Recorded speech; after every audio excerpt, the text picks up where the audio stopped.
Welcome back to AsArt. My name is Nick, and today we're going to be talking about His Dark Materials, episode 5 and 6. We're getting near the end.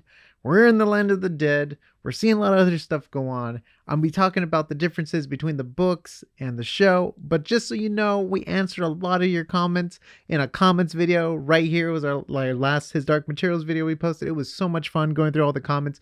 Do my best to answer your questions. But boy, we have a lot to get into today. By the way, if you like His Dark Materials, check out our cool shirt. It's a Gallivespian with his dragonfly, just like in the book.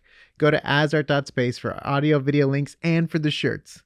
Okay, let's do it. Let's jump right into it. So we start off this episode 5 with the Mulefa. And oh boy, there's a lot of things I was struggling with episode 5 and 6. There was a lot of story beats when I compare it to the book, story beats, and also certain things that are missing because they didn't do the right setup for it. And the Mulefa is definitely struggling right now in the story. They try to look like a montage to like go through like, this is how she learned to communicate. Here's the seed pods.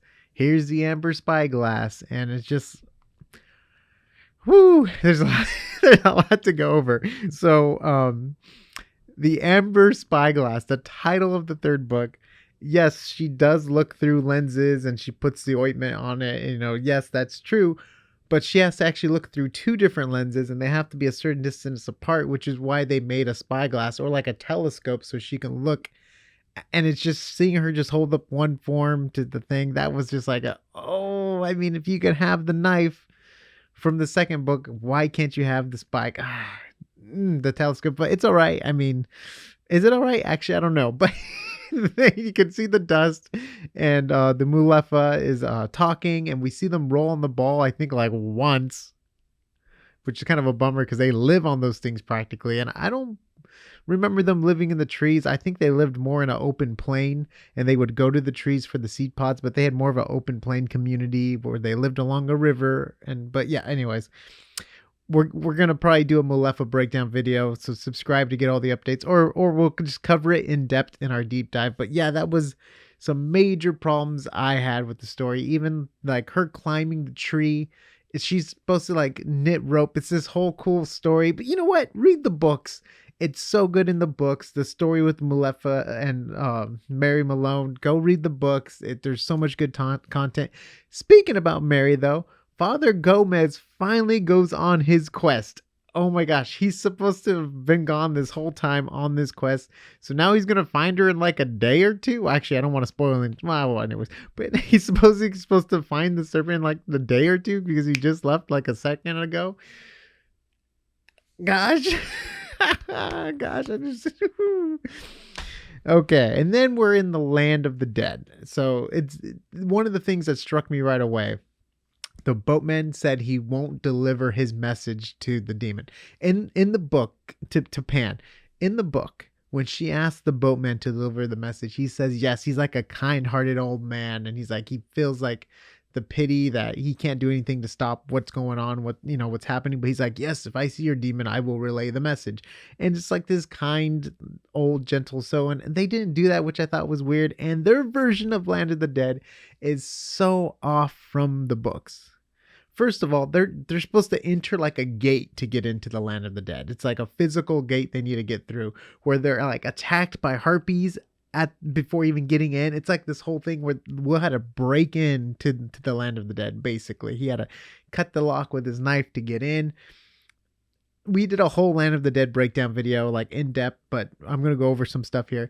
And then when they go through, then they see the ghosts, and the ghosts are not physical form. You can't touch them. And that's such a good thing in the book. Like, it's such a good story plot in the book because like Lyra can't reach out to touch these people she loves. You know what I mean? So like, it's so weird that she's able to hug and connect because that's not part of her journey at all. And it was very frustrating the way that went on. And then because of what happens with the harpies in the books, she's she tries to tell a story to get into the land of the dead in the books in the first place, and she lies. She tells this made up story which she carried over from the suburbs. Like, she's a storyteller in the books, and she lies, and it's to the point where the harpies can tell that she's lying, and they start calling her liar, lyra, liar, liar, liar, liar. It's like liar and lyra start to like blend almost to the point, but they don't trust her because she's like a liar, and this is like whole thing, and there's just no payoff for it. And then like when she finally does actually talk to the harpies later on when they're on their path, which the harpies should have been leading them there in the first place, it's just everything just felt so quick, and no they gave us nothing at the beginning to connect later on. So like when she was like, what's your name? No name. And all of a sudden she's like Gracious Wings, which is true. That's their names in the books. But like, there's no reason for No Name at the time, Gracious Wings, to save Lyra from falling. There was no connection later on. Like, you kind of get a connection because like they agree to take them to the point so they can let people out from like the whole agreement pack happens before she falls down the abyss. So they have this agreement pack. They're friends. She's leading them to the highest point. No Face is leading the charge and being nice. So all of a sudden it's like this change of heart. I don't know. That was just rough. That was just a rough story beat that was hard to get around. And then, that's right, the bomb. The story of the bomb. They left a lot of characters out, but for the most part, yes, the father guy sacrifices. I can't remember his name right now. I'm going crazy.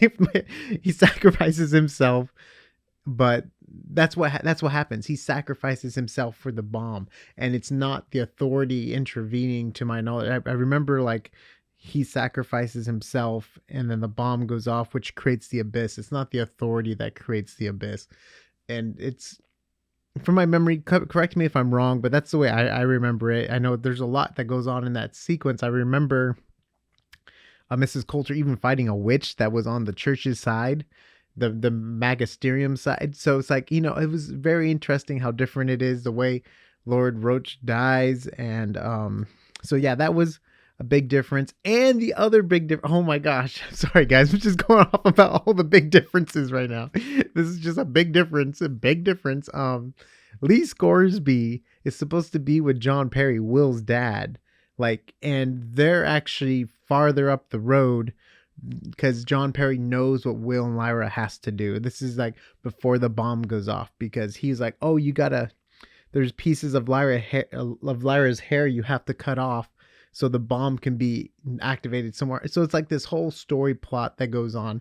And also it's one of those things which is nice to see in this, where Will actually gets to spend time with his dad. But in the book, everything's so hasty. As soon as he sees his dad, he's like, you must listen to what I have to say. You have to do this. And Will just like obeys him and does everything that he has to do, which saves Lyra's life, or everyone's life, or both of their lives, I guess. But that's just different. And then, oh boy. So once they get to the highest peak and they cut into the Malefa's world, where the land of the dead, the people can be released back into the world as matter and dust. Roger does go through first. That's what happens. But then John Perry, Will's dad, holds back Lee, and he was like, hey, no, we're needed for the battle. And Lee doesn't go through yet because he needs to go through at the right moment to help fight the specters.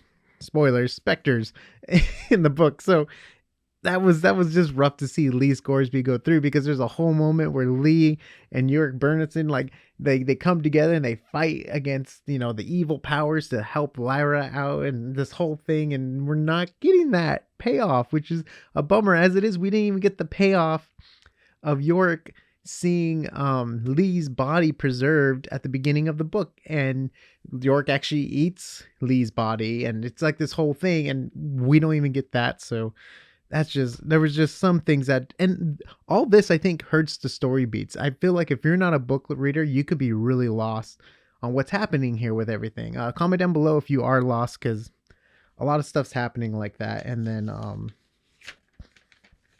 and then Ruta's not supposed to die that way through the abyss. She's supposed to lead the charge against the armies of heaven, And Lord Asriel doesn't talk to Yurik in the book. Technically, we don't see Yurik until the battle. He's just there. He's just there ready to fight, basically. That's the next time we see Yurik. And yeah, it was, it was rough, but I want to say the visual effects of the dust looked really good through the abyss. There's a couple of shots visually too that I really enjoyed. Mrs. Coulter, it was fun seeing her go through that highs and lows as an actress. I think she does a great job. Lord Asriel, he always does a good job too, but it was rough. It was rough. This Land of the Dead, I had hopes that it would be kind of similar to the book. Obviously, the boat scene wasn't 1-to-1 the same as the book, but it was enough there where it gave me hope for the Land of the Dead. And I was a little worried because of storytelling themes, but man, I just really encourage you guys, if you're really interested in the story or you like fantasy like this, I really, really encourage you to get into the books, read the books, do the audio book on Audible. Like it's so worth it. It's a great story. A lot of other stories are inspired by the story, so I would look into it. What were some other things? Hold on. The Regent. Okay, so we get to see the Regent in heaven. It was almost like a spoiler to what's to come in the trailers we saw with Mrs. Coulter, because Mrs. Coulter goes to heaven basically. And I didn't like they spoiled it so early to the moment we're going to get, but it can still be saved. I'm a little worried because in the trailer, it looks like they're something that doesn't look like an angel fighting. So I'm very interested where they're going to go with the story. And yeah, comment down below what you liked, disliked. Are you excited for the last 2 episodes? They're coming to an end here.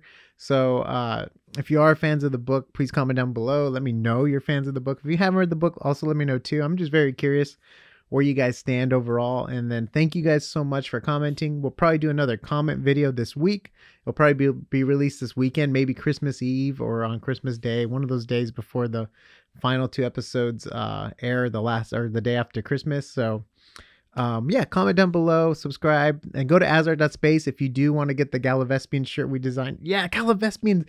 That's another thing. Gallivespians play such a huge part in the Land of the Dead. They do so much for finding Roger. They like scout up ahead. They have this whole thing, and they just have such a cool perspective about the Land of the Dead. And even like, read the books. They're really good. The books are really good. I'm telling you, they're really good. But we'll see you on the next AsArt.